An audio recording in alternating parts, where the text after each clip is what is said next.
everyone, welcome to day 10. You've done it. So you have finished the toy declutter challenge.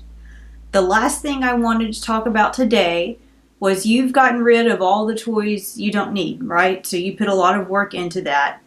And I'm sure you still have a lot of toys left, but I just wanted you to consider if there were any types of toys, like different types that your kids don't have that you would like to get for them. So I'm just going to show you a few of our favorites and kind of think of these as broad categories, not necessarily as like you have to have this specific thing. Okay, so these categories will help you kind of come up with making sure that you have all the different types of toys that'll help your kids play best.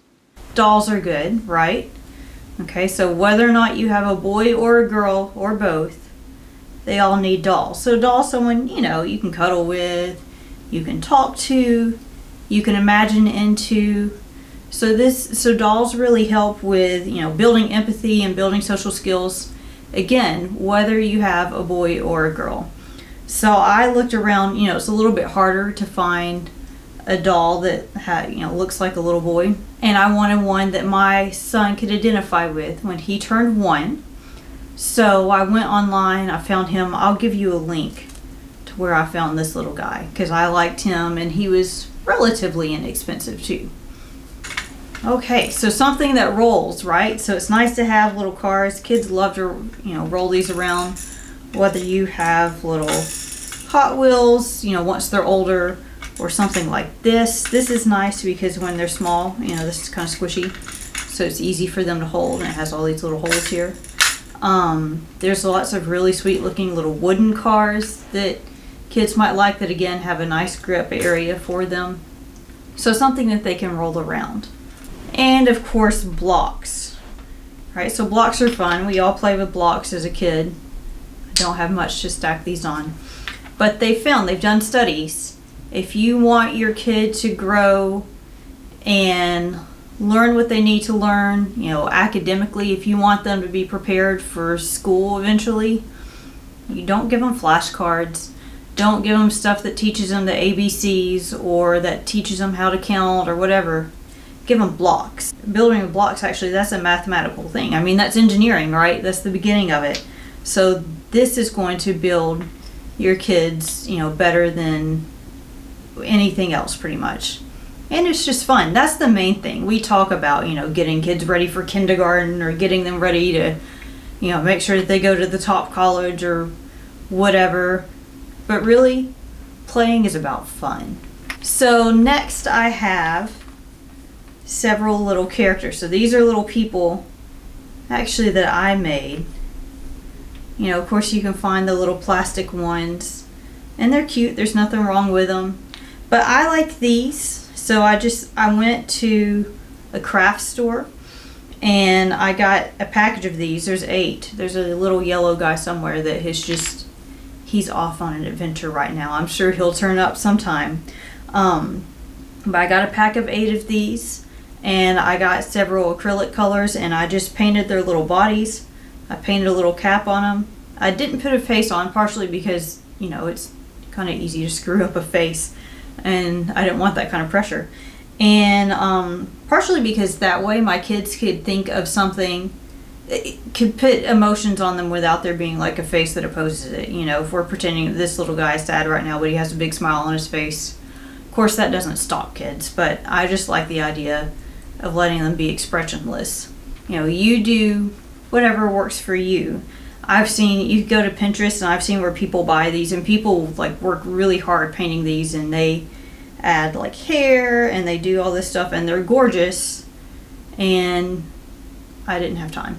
And like I said, I kind of like the idea of them being generic, but you do it the way you want to. Or just buy them. You can definitely buy little things like this online too that are already made that are cute.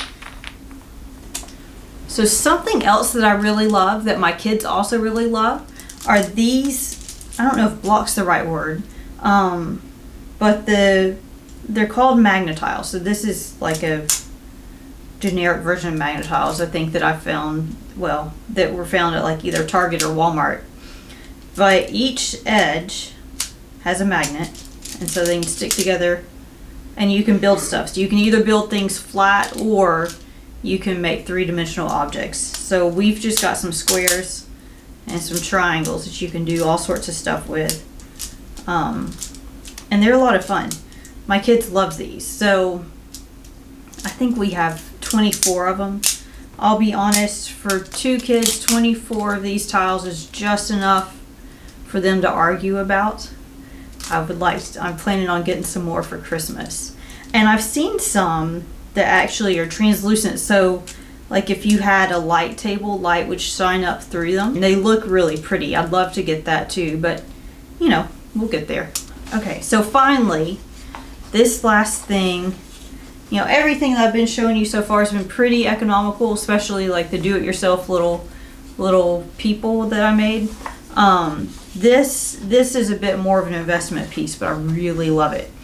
So this is a stacker rainbow, and it's from Grimm's, and it's gorgeous. I love it. Like, I might like it more than the kids, and the kids like it a lot. But you can build so much with this beautiful rainbow. So each piece is, you know, stained.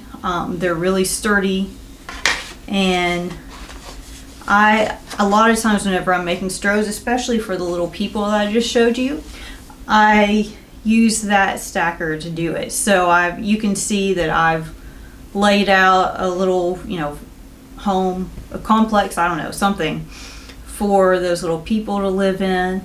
You can make towers, or you can just make really pretty geometric shapes, just, you know, whatever you want to make. We've made little snakes before with my kids, but it's a lot of fun, and it's really beautiful. So it's one of my favorite things we have. All right, well, I'm going to be putting up a post that shows all these different toys, and so if you're interested in any of these in particular, there's going to be links for each of those things. So check out those links, see if there's anything in there that you like, and if so, you know, maybe that would be a great Christmas present. So I hope you've enjoyed seeing these toys, and so glad that you got done with the 10-day declutter challenge. Thank you so much for participating, and I look forward to doing more with you in the group.